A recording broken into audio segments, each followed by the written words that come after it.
Welcome back to butterfly effect. শুনছো college FM 101.6। অনা চলে এসেছি এবং 6টা বেজে গিয়েছে, তার মানে শুরু হয়ে গেল কমিক বাজ। কমিক বাজি করতে আবারও জয়েন করলো আমাদের সাথে তাসিন ভাই। কি অবস্থা তাসিন ভাই, কেমন আছো? হ্যালো এভরিওয়ান, ভালো আছি। অনেকদিন পর আবার চলে আসলাম। একদমই। গত সপ্তাহে আমাদের একটা সরকারি ছুটি ছিল, রাইট। আজ আমরা এসে নতুনভাবে কমিকবাজি করতে গিয়ে আমরা বাংলাদেশি কমিক না আনলে তো হয়ই না। একদমই হয় না। এবং বাংলাদেশি কমিকের যারা স্রষ্টা, যারা কাজ করছেন, তাদের নিয়েই আজ কিন্তু আমরা এমন একজনকেই আমাদের মাঝে নিয়ে এসেছি। তিনি কিন্তু অনেক দিন ধরেই কমিক করছেন। ইনফ্যাক্ট আমার শোয়ের আগে একটু কথা হচ্ছিল, আমি শুনছি ছোটবেলা থেকে, আমি পড়ছি তখনও উনি ছোটবেলা থেকেই কাজ করছেন। বাট এখন আমরা ওনার অনেক কাজ দেখছি। তার দুর্জয় দেখছি একটা ক্যারেক্টার, মারুফ দেখছি আরেকটা ক্যারেক্টার, এবং ভবিষ্যতে আরো কত কি দেখবো জানি না। তিনি কিন্তু এভাবে নিজেকে তার এতগুলো কমিক ক্যারেক্টার রীতিমতো অ্যাসেট হিসেবে বানিয়ে নিচ্ছেন, এবং তার নামেও কিন্তু Sampad. That's right, today we have Tauhidul Iqbal Sampad. কেমন আছেন? কেমন আছেন? হ্যালো, ভালো আছি ভালো। আমরা আপনাকে আমাদের মাঝে পেয়ে আসলে আমরা খুবই কি বলবো, proud. We are just proud actually. Proud is the word, তাই না? মানে আসলে আমরা কিন্তু গর্বিত যে এমন একজনের সাথে আমরা বসে আসলে ডিসকাস করতে পারছি একই প্ল্যাটফর্মে। তাও আবার আমি উনার কমিক এতবার পড়েছি এবং জিগে অনেক প্রশ্ন ছিল, এবং অন্য প্রায় সবাইকেই আমার যোগাযোগ আছে এরকম। উনার সাথেই বাকি ছিল। আজকে আই এম সো হ্যাপি যে উনাকে পেয়ে গিয়েছি। সেটা তোমার ছবিটা দেখলেই বোঝা যায় তাসিন ভাই, ইউ আর সো হ্যাপি।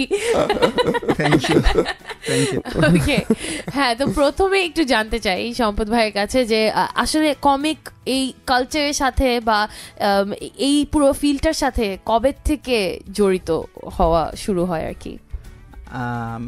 কমিককে যে কমিক বলে সেটা যখন বুঝতাম না তখন থেকে শুরু। আচ্ছা আচ্ছা। ইনফ্যাক্ট মানে সত্যি বলতে অনেক ছোট ছিলাম তখন। আচ্ছা। যখন ওই সরের বই পড়ে না, হ্যাঁ, মানে আমার বয়স তখন ছিল এই 6 বা 7। রাইট। ওই সময়ে বড় ভাইয়াকে স্কুলে দিয়ে আসতে আম্মু নিয়ে যেত সাথে করে। আমি তখন নার্সারিতে পড়তাম। নার্সারি না 1, আমার খেয়াল নেই, অনেক ছোট ছিলাম। কোন ইয়ারে হবে কথাটা? এটা 90-এর দিকে হবে। 90-এর দিকে, রাইট। তো তখন আমিও স্কুলে পড়তাম, কিন্তু মানে একদম প্রথম দিকে আর কি। তো ওই সময় তখনকার সময় পাড়ার লাইব্রেরিগুলোতে কমিক বই পাওয়া যেত। এখন তো আর যায় না। তখন কমিকগুলো পাওয়া যেত, এবং তখন খুব কম দামে পাওয়া যেত। তো তখন আমার জীবনের প্রথম কমিক ছিল সুপারম্যান, বাংলায়। এবং সেটা ছিল সাদা কালো। আমি বুঝতে পারছি, নীলক্ষেত বাবুপুরা সমিতি সেটা বের করতো। তাই নাকি? এটা আমি জানতাম না, এটা আমার মনে আছে। তো আমরা তখন থাকতাম বাসাবোতে। রাইট। তো সেন্ট্রাল কিন্ডারগার্টেন স্কুলের পাশে একটা লাইব্রেরি ছিল। ওই লাইব্রেরিতে সুপারম্যান দেখে খুব আছে। আমি ওটাতে সুপারম্যান তাও জানতাম না, আম্মু ওটা কিনে দাও। তো তখন বোধহয় 10 টাকা করে পাওয়া যেত এগুলো। আচ্ছা। তো ওই কমিকটা নিয়ে আমার তো একদম অবাক হয়ে গেলাম যে এমনিতেই ছোটবেলার থেকে ছবির প্রতি, যে কোনো ছবি জিনিসের প্রতি আমার একটা টান ছিল। ছবি দেখলেই ওটা আঁকতে ইচ্ছা করতো, পারতাম না, আঁকার একটা ইচ্ছা একদম ছোটবেলার থেকেই ছিল। আচ্ছা। তো ওই কমিক যখন ওটা দেখলাম সুপারম্যান, ওটা দেখে আমি প্রথম ওটা দেখে পুরাটাই কপি করে ফেলার চেষ্টা করি। আচ্ছা আচ্ছা। যদিও তখন আসলে ঠিক মতো পড়তে পারতেছি না ডায়লগগুলা কি লেখছে, কিন্তু ওই ছবিগুলা দেখে এই ওখান থেকেই বলা যায় যে কমিকের ভেতরে আমার প্রবেশ আসলে ওখান থেকেই বলা যায়। ওই সুপারম্যান, ওই Bangla comic, Bangla translated comic, ওটা দিয়ে শুরু। ইভেনচুয়ালি আপনি নিশ্চয়ই আরও তখন যে কমিক বাংলাদেশে এবং আমাদের পার্শ্ববর্তী দেশ থেকেও বের হতো, অনেক বাংলা কমিকই ছিল, সেগুলোও তো নিশ্চয়ই পড়ে শুরু করেছিলেন আর কি সব। আমার কমিক জীবনে সবচেয়ে বড় ইন্সপিরেশন হবে নারায়ণ দেবনাথ। রাইট। নন্টে ফন্টে, হ্যাঁ, সবার সাথে কেন জানি মিলে যায় না। উনি তো অলমোস্ট আমাদের সময়ের, আমাদের একটু পর, কিন্তু ওই সময় আমরা তার আগ থেকেই সবাই কিন্তু বড়ই হয়েছি নারায়ণ দেবনাথের বইগুলো পড়ে। আমার কাছে ওই নারায়ণ দেবনাথের ওগুলোই এখন পর্যন্ত সবচেয়ে বেস্ট। মানে না, নিশ্চয়ই অনেক বড় বড় কমিক এসেছে, অনেক বড় বড় কমিক আর্টিস্ট এসেছে, কিন্তু ওনার মতো মানে ওই ফিলটা আর কেউ, ওই ইন্সপিরেশন আর কারো কাছ থেকে পাইনি। ইনফ্যাক্ট আমি ওনার বইগুলো দেখে দেখে কপি করতাম। আচ্ছা। একদম দেখে দেখে ডুপ্লিকেট করার চেষ্টা করতাম। ওইটা ছিল আমার দিনের বিশাল একটা সময়, আমি ওইটার পিছনেই ব্যয় করতাম। এক সময় দেখলাম যে আর দেখে দেখে আঁকা লাগছে না, নিজেই করতে পারছেন। এখন আর না, দেখে দেখে আঁকতে আঁকতে একটা অবস্থা হয়ে গেল যে এখন আর দেখে আঁকা লাগছে না, আচ্ছা নিজেই ওইটা করছি। কোন সময়টা ছিল এক্স্যাক্টলি, বা কত বছর বয়স ছিল তখন যখন নিজের ইনভেনশন গুলো শুরু হলো আর কি?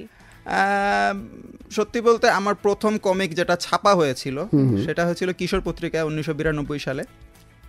তখন আমার বয়স ছিল 7 কি 8 বছর।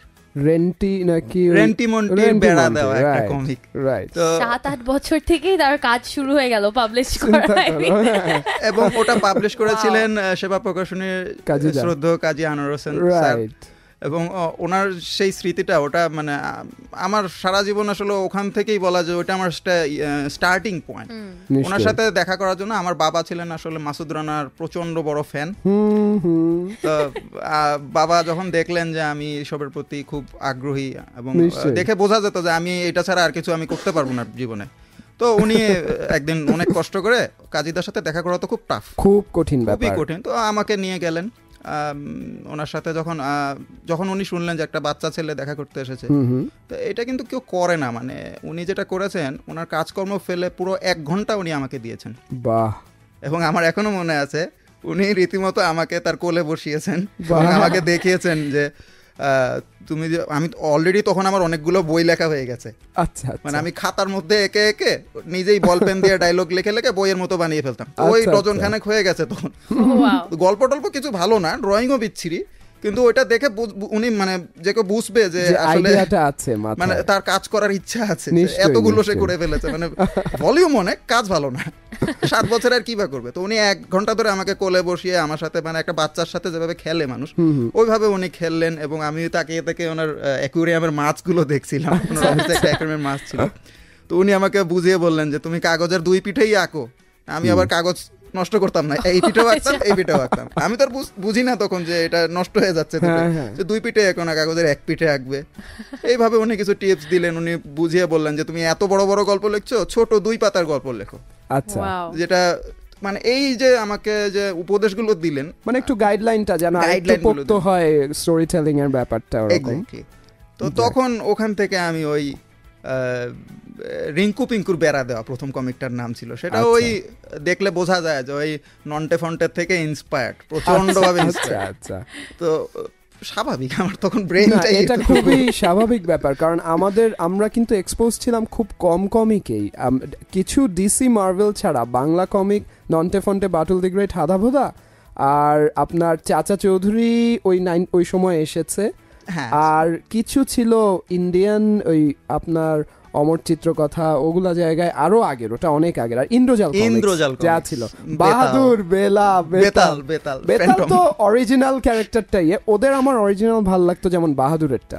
বাহাদুর খুবই পছন্দের ছিল। তবে আমরা সবাই আসলে ইন্দ্রজাল, এই তো লিমিটেড কমিকগুলো ছিল, ওগুলোই দেখা। তো ওখান থেকে ইন্সপিরেশন নিয়ে পরে আপনি বলছেন 92 এর দিকে প্রথম আপনি একটা ছাপা হলো কিশোর পত্রিকায়। তারপর থেকে এই যে আজকে তৌহিদুল ইকবাল সম্পদ, যিনি কিনা 2টো ক্যারেক্টার ডেভেলপ করে ফেলেছেন এবং হি সো প্রলিফিক, একটার পর একটা দুর্জয় কিন্তু দিয়েই যাচ্ছেন। If I am not mistaken 5টা বের হয়ে গেছে দুর্জয়, রাইট? এবং লাস্ট, এটা সবচেয়ে বড় ব্যাপার, উনি লিখছেন এবং আঁকা দুটোই আপনার নিজের করা, এভরিথিং, খালি প্রিন্টিংটা বাদে। ঢাকা কমিক্স থেকে বের হচ্ছে দুর্জয়, এবং এটা হচ্ছে আমি দুর্জয় নিয়ে আগে অনেকবারই কথা বলেছি। আজ আমি চাবো রাইটারের কাছ থেকেই পুরোটা জানতে। দুর্জয়ের ইন্সপিরেশন কিভাবে হলো, কি চিন্তা করে আপনি শুরু করলেন? আসলে এটা বলা একটু কঠিন আমার জন্য, কারণ মাঝে দীর্ঘদিন আমি কমিক থেকে কিন্তু দূরে ছিলাম। আচ্ছা, কিশোর পত্রিকাতে লেখা শুরু করলাম 92-তে, এবং তারপর থেকে যতদিন কিশোর পত্রিকা ছিল ততদিন আমি রেগুলার লিখেছিলাম। একটা সময় কিশোর পত্রিকা বন্ধ হয়ে গেল, আমারও আর ভালো লাগতো না। তো তখন একটু একটু করে বড় হচ্ছি, কিভাবে যেন কমিক থেকে সরে অন্যদিকে চলে গেলাম, লেখাপড়ার প্রেশার, এই সেই বিভিন্ন দিক থেকে। আচ্ছা আচ্ছা, এক সময় দেখা গেল কি ড্রয়িংই হয়তো করতাম না, কমিক তো কমিক, ড্রয়িংও করতাম না। তো আমি তখন 3D অ্যানিমেশনের দিকে খুবই আগ্রহী হয়ে গেছিলাম। আচ্ছা, এবং 3D animation, 3D modelling, 3D character design, এগুলির প্রতি এত বেশি সময় দেওয়া শুরু করলাম যে আমার কমিক জিনিসটার থেকে আমি সরে ডাইভার্ট হয়ে 3Dতে চলে আসলাম। এবং 3Dতে এসে 3Dতেই আমি জব করলাম। আচ্ছা, 3Dতেই আমি এখন আয় রোজগার যাই করছি, ইনকাম করছি আউটসোর্সের মাধ্যমে, ফ্রিল্যান্সার হিসাবে, ওই 3D থেকেই। আচ্ছা, আমি কখনো ভাবিনি যে আমি আবার কমিক লিখবো। কমিকের আচ্ছা। প্রতি একটা টান ছিল, ভেতরে ভেতরে বুঝতাম যে এটা আমার কোর, আমার ভেতরে এটা আছে। নিশ্চয়ই। আমি short film 3D animation short ফিল্মের জন্য একটা গল্প তৈরি করলাম, জি, করার পরে দেখলাম যে না, আসলে এটা 3D অ্যানিমেশন শর্ট ফিল্ম তো হবে না, বরং এটাতে কমিক ভালো হবে। আচ্ছা আচ্ছা, তো এইভাবে করে করে দেখা গেল যে গল্প অনেক থেকে যেত, ফেলে দিতাম বা গুছিয়ে রাখতাম যে হবে কোনো একদিন, কিন্তু কমিকের আইডিয়া কখনো ছিল না। আচ্ছা, তো হঠাৎ একদিন আমাদের ঢাকা কমিক্সের যে মেহেদি হক ভাই, ওনাকে আমি তখনও চিনতাম না। আচ্ছা, হঠাৎ একদিন ওনার সাথে ফেসবুকের মাধ্যমে পরিচয়, এই কমেন্টের ভিতর দিয়ে পরিচয়। তো তখন আমি জানি না যে উনি মেহেদি হক বা উনি ঢাকা কমিক্স। তখন ঢাকা কমিক্সের নাম আমি জানি, ঢাকা কমিক্স থেকে কমিকগুলো বের হয়, দু একটা নাম আমি দেখেছি, সিকে জাকি, দাদু নাদু, এসব দেখে ঢাকা বাংলাদেশ আবার কমিক্স বের করছে, হ্যাঁ এটা একটা ভালো। তো হঠাৎ একদিন মেহেদি ভাই আমাকে একটা ইমেল করলেন যে আপনি কি আমাদের জন্য কমিক লিখে দেবেন একটা, এই 8-9 পৃষ্ঠার। ভেতর থেকে তখন একটা আগ্রহ আসলে যে দেব না, মানে এটাই তো আমি ওয়েট করছিলাম এই অপরচুনিটির জন্য। আমি নিজেও জানতাম না যে আমি ওয়েট করছিলাম। আচ্ছা আচ্ছা, জিনিসটা ভেতরে ভেতরেই হয়ে গেল। উনি বললেন পুরাতন কমিক দিলেও হবে। আচ্ছা আচ্ছা ঠিক আছে, আমি নতুন দেই, হ্যাঁ দেন, 8-9 পৃষ্ঠার দিলেই হবে। 8-9 পৃষ্ঠার, আচ্ছা ঠিক আছে। 8-9 পৃষ্ঠার একটা তখন কমিক লিখে দিলাম, ফানি কমিক, অলস পটল। আচ্ছা, এটা কিশোর আলোতে বের হয়েছিল। আচ্ছা, অলস পটল একজন গ্রামের একজন অলস লোক, তাকে নিয়ে 8-9 পৃষ্ঠার অলস পটল আর জোড়া মাথার দৈত্য। গ্রামে দৈত্য আসলো জোড়া মাথার, তাকে অলস পটল কিভাবে ডিফিট করলো সেটা নিয়ে একটা ছোট গল্প। তো 8-9 পৃষ্ঠার গল্পটা আমি দিয়েছিলাম আসলে ঢাকা কমিক্সকে। ঢাকা কমিক্সের ডাইজেস্টে ওটা বের হওয়ার কথা, সেই ডাইজেস্ট হবে হবে করে আর বেরই হচ্ছিল না। পরে সেটা কিশোর আলোতে বের হয়। আর মেহেদি ভাইয়ের সাথে আমার একটা যোগাযোগ তৈরি হয়ে গেছে। তখন মেহেদি ভাইকে একদিন আমি একটা স্ক্রিপ্ট দেখালাম, সেই স্ক্রিপ্ট তার পছন্দ হলো না। আচ্ছা আচ্ছা, মানে পছন্দ হয়নি তা না, ওটা একটু বেশি ফাইটিং ছিল, এটা ছিল একটু ফ্যান্টাসি টাইপের।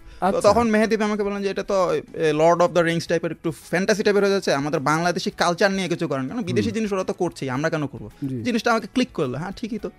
তো এই তখন বাংলাদেশি এনভায়রনমেন্টটা আশপাশে কি হচ্ছে এগুলো নিয়ে ভাবতে ভাবতে, আর দুর্জয় ক্যারেক্টারটা যে দুর্জয় ছিল তাও না, ও আমার ভেতরে ভেতরে একটা চিন্তা ছিল এরকম যে অনেক অন্যায় দেখি যেটার প্রতিবাদ আসলে করতে পারি না, শক্তি নাই, বা বিভিন্ন আইনের কারণে হাত বাঁধা, অনেক কিছু করতে হয় না, কিন্তু ভিতরে ভেতরে অনেক কিছু করে ফেলতে কিন্তু ইচ্ছা করে। আমাদের সবারই যেটা হয় যে হাত পা বাঁধা হয়তো অনেক ক্ষেত্রে করতে পারছি, করার সেই ক্ষমতাটা নেই।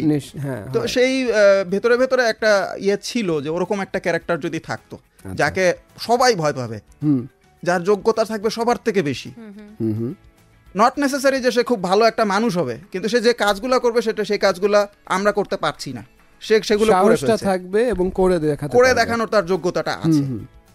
তো এরকম একটা ক্যারেক্টার ভেতরে ভেতরে ছিল, তার নাম দুর্জয় হবে না কি হবে আমি শিওর ছিলাম না। তো যখন মেহেদি ভাই যখন বললেন যে দেশের কিছু নিয়ে করেন, তো তখন ওইভাবে চিন্তা করতে করতে আমি তখন তাকে আরেকটা স্ক্রিপ্ট দেখালাম। আচ্ছা, সেটাই হচ্ছে দুর্জয় 1-এর স্ক্রিপ্টটা। সেই স্ক্রিপ্টটা দেখে ওনার কাছে ভালো লাগলো, উনি বললেন যে আচ্ছা ঠিক আছে লিখে ফেলেন। তো আসলে তখন কেউ বোঝেনি যে আমি একটা কমিক শুরু করে সেটা শেষ করতে পারবো। অনেকেই বলছিল যে আসলে অনেকেই কিন্তু কমিক এরকম বলে যে দেব, শুরু করে তারপরে শেষ করতে পারে। এটা তো খুব চ্যালেঞ্জিং, আর টাইম একটা থাকে এই প্রজেক্ট এরকম, প্লাস আপনার তো সবাই তো কাজে ব্যস্ত। হ্যাঁ, আমার মানে আমি তো স্টুডেন্ট না, না আমার নিজের ফ্যামিলি আছে, কাজ করছেন, আপনার কাজের পর আপনি সময় বের করে করবেন। এখানে একটা ব্যাপার আমি একটু বলবো, উনি যে প্রথমে অলস পটল 8 থেকে 9 পৃষ্ঠার কমিক, আর নর্মাল সিঙ্গল ইস্যু আমরা কিন্তু 22 কি 32 পৃষ্ঠা এরকম একটা দেখি। দুর্জয় কিন্তু উনি করেছেন if I am not mistaken 50-এর মতো পেজ, 52 পেজ, হ্যাঁ 50-এর ধারে কাছে ছিল। আমি এটা দেখে এত বড় ডাবল ইস্যু, আমি এটা মেহেদি ভাইয়ের কাছ থেকে আমি পেয়েছিলাম একটা কনফারেন্সে, আমি ওনাদের উপরে পেপার করছিলাম, তখন দেখে যে এটা কি, আমি তো ওনার নাম অন্য ঢাকা কমিক্স এতগুলো বের করেছে, নতুন আর্টিস্ট, খুশি হয়ে নিলাম। তারপর দেখি আরো মোটা, আমার তো ভালোই লাগছে, বাবা খুবই ভালো, এটা পড়ে দেখবার আই ওয়াজ থ্রিলড, খুবই মজার, মোটা এবং দাম কম, হ্যাঁ দাম অবশ্যই কম, ফুল কালারে দাম কম প্রথমটা। এক্স্যাক্টলি। আচ্ছা, দ্যাটস ওয়ান্ডারফুল। আর একটু যেটা আমি মেনশন করতে চাই যে অফ এয়ার আমরা শোটা শুরু করার আগে তাসিন ভাই খুব কিউরিয়াস হয়ে সম্পদ ভাইকে একটা কোয়েশ্চেন করেছিল যে আচ্ছা সম্পদ ভাই আপনার ট্রেনিংটা কোথা থেকে নেওয়া, তো তখন সে বলল যে কোনো ট্রেনিং নেই নাই। এটা শুনে আমার চোখ খুলে পড়ে গেল, পুরাই লিটারালি যদি চোখটা খুলে পড়ে যেত, যদি পসিবল হতো ওটা হতো। আর আমি আসলে আমাদের শ্রোতারা আমরা যদি এই মিডিয়াটা এমন হতো যে দেখাতে পারতাম এই আঁকাটা, তাহলে কিন্তু যে কেউ অবাক হতেন যে এই আঁকা কি করে ট্রেনিং ছাড়া। আমি আসলে অত বুঝি না, আমার কাছে আমার এটা বোধ বুদ্ধির বাইরে। সম্পদ ভাই আপনি যদি একটু আমাদের বুঝিয়ে বলেন যে এটা এই রিফাইনমেন্টটা কি করে হলো আপনি আঁকতে আঁকতেই? যদি একদম গোড়ার থেকে বলি, আমি আমার মার কাছে যেটা শুনেছি, আমি প্রথম পেন্সিল নিয়ে খেলা শুরু করি যখন আমার বয়স 16 মাসের মতো। তখন আমার সবচেয়ে প্রিয় খেলনা ছিল পেন্সিল, এবং সেটা দিয়ে আমি ওই ছবি তো আঁকতে পারতাম না অবভিয়াসলি, দাগাদাগি শুরু করি।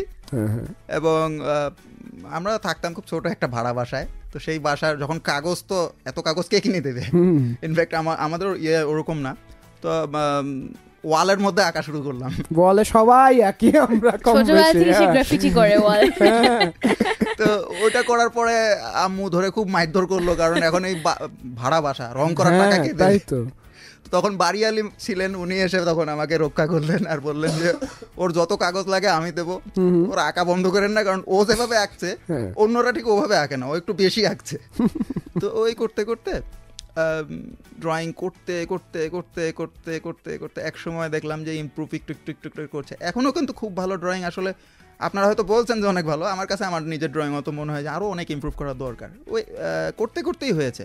আর যেটা হয়েছে যে যখন বড় হয়েছি, ইন্টারনেট জিনিসটার সাথে পরিচয় হয়েছে, তখন কিছু বইপত্র অনেকে রেফার করেছেন যে এই বইটা পড়ো তুমি, অনেকেই হেল্প করেছে, অনেকে হেল্প করেছে। আমি যদি টিচারের কথা বলি যে একজন টিচারের নাম আসলে আমি বলতে পারবো না, অনেক হেল্প করেছে। মেহেদী ভাই হেল্প করেছে, ঢাকা কমিক্সের সবাই হেল্প করেছে। আর আসলে নাম বলে শেষ করা যাবে না, যতজনকে চিনি সবাই কিছু না কিছু টিপস দিয়ে, যে নিজে আর্টিস্ট না সেও একটা টিপস দিয়ে হেল্প করেছে। তো ওভাবে বইপত্র কিছু পড়ে, আর মেহেদী ভাইদের সাথে যখন ওনারা যখন ঢাকা কমিক্সের ওয়ার্কশপ করে, সেখানেও আমি একবার গিয়েছিলাম। আচ্ছা, তখন অলরেডি দুর্জয়ের কাজ অর্ধেক শেষ হয়ে গেছে। আচ্ছা, তো এইভাবে আর কি পরবর্তীতে যে প্রসেসটা কি, এটা আসলে আমি অনেক পরে জানতে পেরেছি। ড্রয়িং এরও যে একটা প্রসেস থাকে, এগুলো অনেক পরে আমি জানতে পেরেছি। আচ্ছা আচ্ছা, তো সেটা হেল্প করেছে পরে। আর সেটা এই তার আগেই আমার কাজ মোটামুটি যা দেখেছেন ওরকম। তো এই আর কি করতে করতে করতে করতে দীর্ঘদিন করতে করতে এখন এই পর্যায়ে আছে আর কি। আচ্ছা আচ্ছা। আর আর্ট কলেজে বা আর্ট স্কুলে পড়ার কখনো সৌভাগ্য হয়নি। ইচ্ছা ছিল যে চারুকলা বা ওরকম কিছুতে হয়তো ভর্তি হব, কিন্তু সেটা হয়ে ওঠেনি আর কি, যে কারণেই হোক সেটা হয়নি। আচ্ছা আচ্ছা।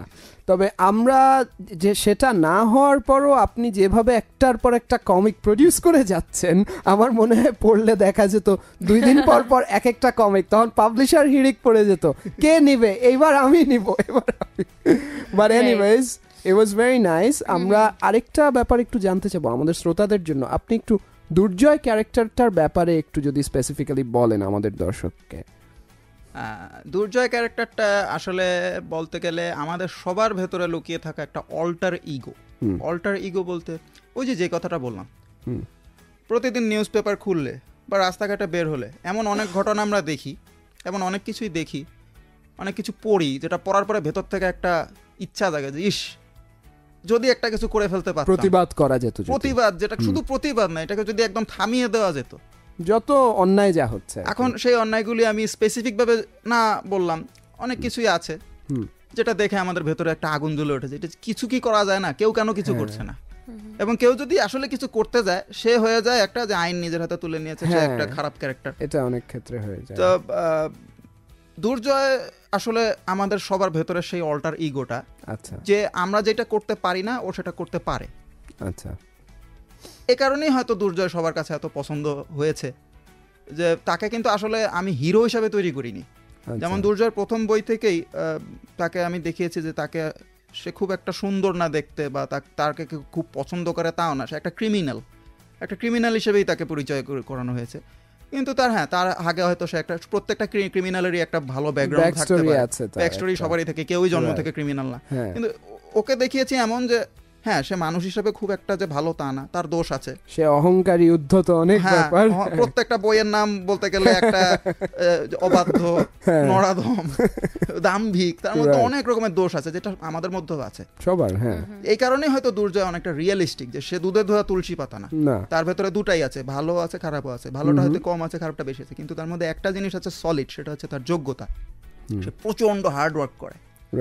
দুর্জয়কে যদি ডিফিট করতে হয় তাহলে তার মতো হার্ড ওয়ার্ক করে, তার থেকেও বেশি হার্ড ওয়ার্ক করে, তার থেকে বেশি যোগ্যতা নিয়ে তার সামনে মোকাবেলা করতে হবে। এবং সে গায়গতরে বেশ শক্তিশালী। সে শুধু সেটাই না, মানে সে সব দিক থেকে সে নিজেকে একটা উইপনে তৈরি করেছে, নিজেকে একটা উইপনে পরিণত করে ফেলেছে, তার পুরো শরীরটাই একটা অস্ত্র। এবং সেটা সে একদিনে করে নাই, সে ছোটবেলার থেকে এটাকে বিভিন্নভাবে হার্ড ওয়ার্ক করে বিভিন্ন প্রেশারের ভেতর দিয়ে সে গিয়েছে, প্রেশার সহ্য করেছে, তারপরে সে এমন একটা ক্যারেক্টার হয়ে গেছে যে এখন তাকে ডিফিট করা অলমোস্ট ইম্পসিবল, এরকম আর কি। হ্যাঁ, আমরা কিন্তু অনেকক্ষণ দুর্জয় নিয়ে কথাই বলে যাচ্ছি, কিন্তু আমি একটু আবার আমাদের শ্রোতাদের জন্য এবং আপনাদের দুজনের জন্য বলবো, আমার ফেভারিট বইটা কিন্তু মারুফের সেকেন্ডটা, গুপ্তঘাতক। আপনি আমাদের শ্রোতাদের একটু যদি মারুফ ক্যারেক্টারটার ব্যাপারে একটু বলেন, তারপর আমরা গুপ্তঘাতকে যাব, কারণ এটা কিন্তু দুটো বই বের হয়েছে মাত্র, হ্যাঁ এখন পর্যন্ত, কিন্তু আর এগুলো কিন্তু সিঙ্গল ইস্যু না, একদম ট্রেড গ্রাফিক নভেল আকারেই বের হয়েছে, এক একটা মনে হয় 60-65 এরকম পেজ কিছুতে, দুটা বের হয়েছে, প্রথম মারুফ এবং প্রথমটা ছোট ছিল, দেড় ব্যাটারি, আর সেকেন্ডটা হচ্ছে গুপ্তঘাতক। এই মারুফ ক্যারেক্টারটার ব্যাপারে আমায় একটু বলবেন। মারুফ আসলে আমার অনেক পুরাতন একটা ক্যারেক্টার। মারুফ নিয়ে আমি লেখি সেই যখন কিশোর পত্রিকায় লেখা ছেড়ে দিলাম, কমিক তখনও আসলে পুরোপুরি ছাড়িনি, তখন একা একা কমিক লিখতাম, জানতাম এগুলো কোনোদিন ছাপা হবে না, কিন্তু তারপরেও এগুলোর প্রতি আমার একটা মানে ভুল জানতেন, মানে আমার আসলে এমন কোনো ইয়ে ছিল না যে এটা ছাপা হোক না হোক আমি লিখবই, লিখতে থাকি নিশ্চয়ই, মানে আমার ওই না লিখলে ভালো লাগে না। উই আর সো ফরচুনেট উনি লিখে গিয়েছেন। হ্যাঁ ডেফিনেটলি। তো সেই মারুফের সেই যে পুরাতন কমিকগুলি, ওগুলি এখন অনলাইনে ফ্রি আছে, সেগুলি অনেক আগে। তো ওগুলি আসলে ছাপার মতো আসলে যোগ্য না, ওগুলোর গল্প অত সুন্দর না, কিন্তু মারুফ ক্যারেক্টারটা অনেক আগের থেকেই ছিল, সেই 10-15 বছর আগের থেকে মারুফ আর রোমান এই দুই বন্ধুকে নিয়ে আমি লিখতাম, একজন প্রাইভেট ডিটেকটিভ আর একজন হচ্ছে রিপোর্টার। রাইট। তো তারাও সমাজের নানা অসঙ্গতি তুলে ধরে, কিন্তু এক্স্যাক্টলি সেখানে ইনভেস্টিগেট করে। মারুফের ক্যারেক্টারটা যেটা কন্ট্রাস্ট করে দুর্জয়ের সাথে, সেটা হচ্ছে দুর্জয় ভালো মন্দ বিচার করে না, ও যেটা করবে বলে সেটা করে ফেলে, গোয়ারের মতো অনেকটা গিয়ে আমি এটা করে ফেলবো এরকম অনেকটা, এবং না সে খুব মানে ঠান্ডা মাথায় একটা প্ল্যান করে এবং সে প্ল্যানটাকে এক্সিকিউট করে, এবং তাকে যদি থামাতে হয় তাহলে সেরকম পাওয়ার লাগবে, সেরকম চিন্তা ভাবনা লাগবে। কিন্তু মারুফের ক্যারেক্টারটা সম্পূর্ণ কন্ট্রাস্ট এই কারণে, সে আইনের বাইরে যে কিছু করে না, যা করে সে ন্যায় পথে করে, অলমোস্ট দুধে দোয়া তুলসী পাতা লেভেলের। প্লাস সে একটা মানে সবকিছু ওরকম উদ্ধত একদমই নয়, সে আইনের ভেতরে থেকে এবং যেটা সোশ্যালি লিগালি অ্যাকসেপ্টেবল সেভাবেই করে যাচ্ছে কাজগুলো। মারুফ হচ্ছে একজন ভালো লোক, তার ইচ্ছা সে তার যাই আছে তা দিয়ে সে সমাজের বা মানুষের যাই পারবে সে ভালোটা করবে, এবং সে তার বুদ্ধিটাকে, তার মেধাটাকে ভালো কাজে লাগায়। আর রোমান হচ্ছে একজন ভালো সাংবাদিক। সাংবাদিকদের মধ্যে অনেকে থাকে অনেক রকমের হলুদ সাংবাদিকতা করে, সে হচ্ছে তার উল্টোটা, সে সবকিছুর ভেতরে যায় না, সে দেখে যে কোনটা নিয়ে একটা সাবজেক্ট তার ভালো লাগে সেটা নিয়ে সে কাজ করে। আচ্ছা। আর মারুফ হচ্ছে প্রাইভেট ডিটেকটিভ, প্রাইভেট ইনভেস্টিগেটর। এই দুজনে মিলে তারা হয়তো একটা ক্রাইম সিন্ডিকেট টার্গেট করে, যে হ্যাঁ আমরা বুঝতে পারছি যে এরা এই ক্রাইমটা করছে, কিন্তু এটা প্রমাণ নেই, তখন মারুফ সেটার ভিতরে ঢুকে যায়, আর সে যখন ওই প্রমাণগুলো বের করে আনে এক্সপোজ করার জন্য, সেই মিডিয়াতে তখন কাভারেজগুলো দেয় রোমান, তার রিপোর্টার যেহেতু সে সাংবাদিক হিসেবে, সেগুলো সে এক্সপোজ করে দেয়। এই পার্টনারশিপ তাদের, একজন কঠিন কাজগুলো করে মারুফ, গোপনে স্পাই হয়ে এক জায়গায় ঢুকে যায়, সেখান থেকে খুব রিস্ক নিয়ে এসে ইনফরমেশন কালেক্ট করে, সেগুলো পাবলিকের কাছে এক্সপোজ করে হচ্ছে আমাদের রোমান। রাইট, এই হচ্ছে মারুফ আর রোমানের গল্পটা আর কি। ওকে, আমরা দুর্জয় নিয়ে কথা শুনলাম, মারুফ নিয়ে কথা শুনলাম, আপনার ভবিষ্যতে কি এগুলোই সিরিজ আরো অনেক বের করছেন, নাকি আরেকটু ডাইভার্সিফাই করে নতুন কিছু ক্যারেক্টার্স নিয়ে আসবেন? আসলে আমার ইচ্ছা আছে এই দুটোকেই কন্টিনিউ করার, কারণ এই দুটো ক্যারেক্টারের প্রতি মানুষের মানে গ্রহণযোগ্যতাটা অলরেডি তৈরি হয়ে গেছে, অনেকেই That's true. পছন্দ করে ফেলেছে। যেমন আপনি নিজেই বললেন যে দুর্জয় ভালো লেগেছে, মারুফ আরো ভালো আরো লেগেছে, ভালো লেগেছে, এরকম আমাকে অনেকেই বলে। এবং যেহেতু একটা ফ্যান বেস তৈরি হয়ে গেছে, আমি চাই এই দুটোকে কন্টিনিউ করতে, নতুন কিছু আনার চেয়ে এদেরকে যদি আরো ডেভেলপ করা যায়, আরো না বাড়ানো যায়। নিশ্চয়ই, মানে একটা ব্র্যান্ডিং করছেন একটা ক্যারেক্টার হিসাবে, যে এই টাইটেল বিদেশে যেমন এই টাইটেলের লেটস সে স্পাইডারম্যান, সুপারম্যান এরকম ব্র্যান্ডিং হচ্ছে, এক্স্যাক্টলি। এবং এখানে আমি বলি আপনি কিন্তু নন সুপার পাওয়ার্ড সুপার হিরোর দিকেই ঘেসছেন মনে হয় বেশি। হ্যাঁ, এই ব্যাপারটা একটু বুঝিয়ে বলবেন, কারণ সাধারণত মানুষ যেটা আমরা আশা করি কমিক করতে গেলে একটু সুপার পাওয়ার সুপার হিরো, সাধারণত আমি বলছি, বাট যদিও আমরা জানি অনেকই নন সুপার পাওয়ার আছে, কিন্তু প্রথম ওই স্টেজটা পার করে এদিকে তাকালেন কেন যে না আমি নন সুপার পাওয়ার সুপার হিরোই লিখবো, এই ব্যাপারটা কেন? নন সুপার পাওয়ার সুপার হিরোর পেছনে আসলে যে কারণটা সেটা হচ্ছে আমার মতো প্রত্যেকটা মানুষই একটা সুপার হিরো।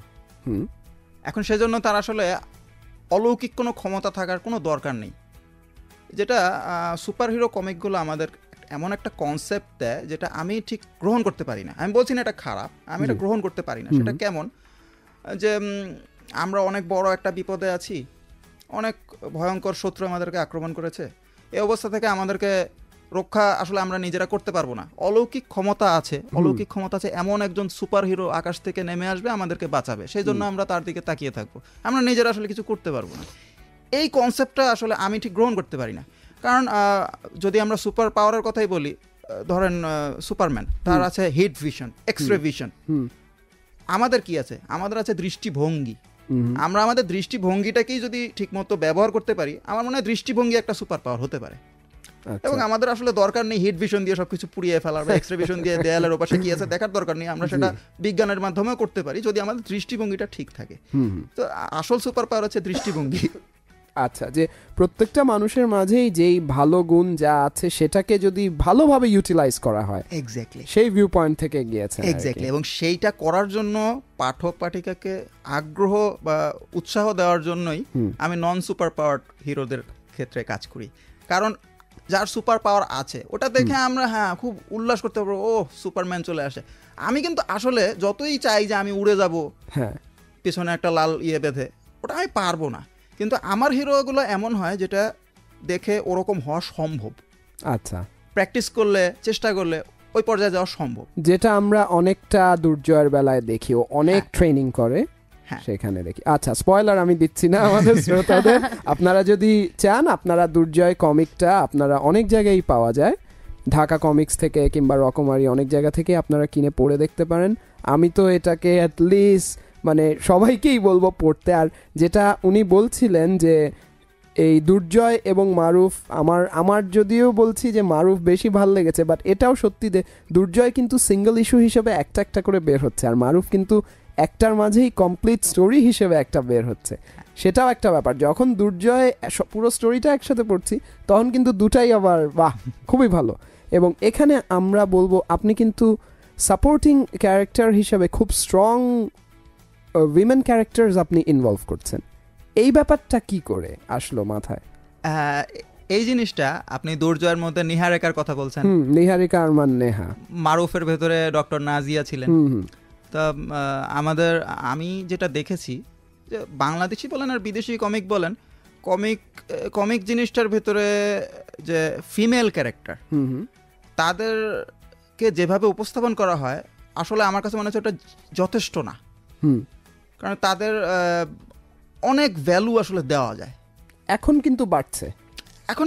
আমি দুর্জয় কমিকটা শুরুই করেছি, ওটা বলা যায় যে পুরোটাই একটা নায়িকা ভিত্তিক গল্প অলমোস্ট। আচ্ছা, দুর্জয় কিন্তু শুরুই হয়েছে নায়িকা দিয়ে। আচ্ছা, হ্যাঁ, ওর শুরুটাই নায়িকা দিয়ে, শেষও নায়িকা দিয়ে। তো আমি চেয়েছিলাম যে একটা মানে ফিমেল ক্যারেক্টারদেরকে এমনভাবে উপস্থাপন করা যে ও আসলে গল্পের একটা পিভট হিসেবে কাজ করুক, নট জাস্ট যে একটা শো পিস, তা না। ওর ইমোশনগুলো কীরকম, ওর লাইফটা কীরকম, ওর ডেপথ, একটা ক্যারেক্টারের ডেপথ যেটা থাকে আমি ওটা দেওয়ার চেষ্টা করেছি। একটা বাস্তব জীবনে যেমন হয় সেরকম বোঝানোর চেষ্টা করেছি, কতটুকু পেরেছি জানি না। এবং কিছু যেসব বাস্তবিক যেসব জিনিস আমরা সিন দেখি, সেরকম কিছু সিন আপনি কিন্তু কমিকে তুলে ধরেছেন, যেটা সাধারণত বাংলাদেশের মেয়েরা যার মাঝ দিয়ে যায়। হ্যাঁ, বরং তার চেয়ে একটু বেশি, যে হ্যাঁ। যেমন নিহারিকা যেখানে কাজ করতো সেখানে তাকে হ্যাঁ। ব্ল্যাকমেল করার যে ব্যাপারটা, হ্যাঁ। তাকে ভয় দেখানো, তো এই ধরনের জিনিসগুলো, তো আমি এরকম এগুলোকে ফোকাস করার চেষ্টা করি যে সবাই একটু ভয়ে ভয়ে থাকে। তো দুর্জয়কে দেখে সে প্রথম সাহস পায়, সাহস নিয়ে সে এমন একটা কাজ করে ফেলে যেটা আসলে হয়তো করা উচিত হয়নি। হ্যাঁ, কিন্তু তারপরে দেখা গেল তার ওটার জন্যই অনেক ভালো হয়েছে, অনেক ভালো হয়েছে। হ্যাঁ। এক্স্যাক্টলি। এবং ওই দুর্জয়ের কমিকের যে লাস্ট ডায়লগটা, ওটা বলে দিলে আবার স্পয়লার হয়ে যাবে। Spoiler। মানে সবাইকে সাহস করতে শেখানোটা, হ্যাঁ, যে সত্য যেটা সেটার হ্যাঁ। পথেই থাকতে আর যে কি। প্রতিদিন ওরকম। ভয় পেয়ে প্রত্যেকদিন একটু একটু করে মরার থেকে মুখ একবারে, বুজে থাকলে হবে হ্যাঁ, না তো।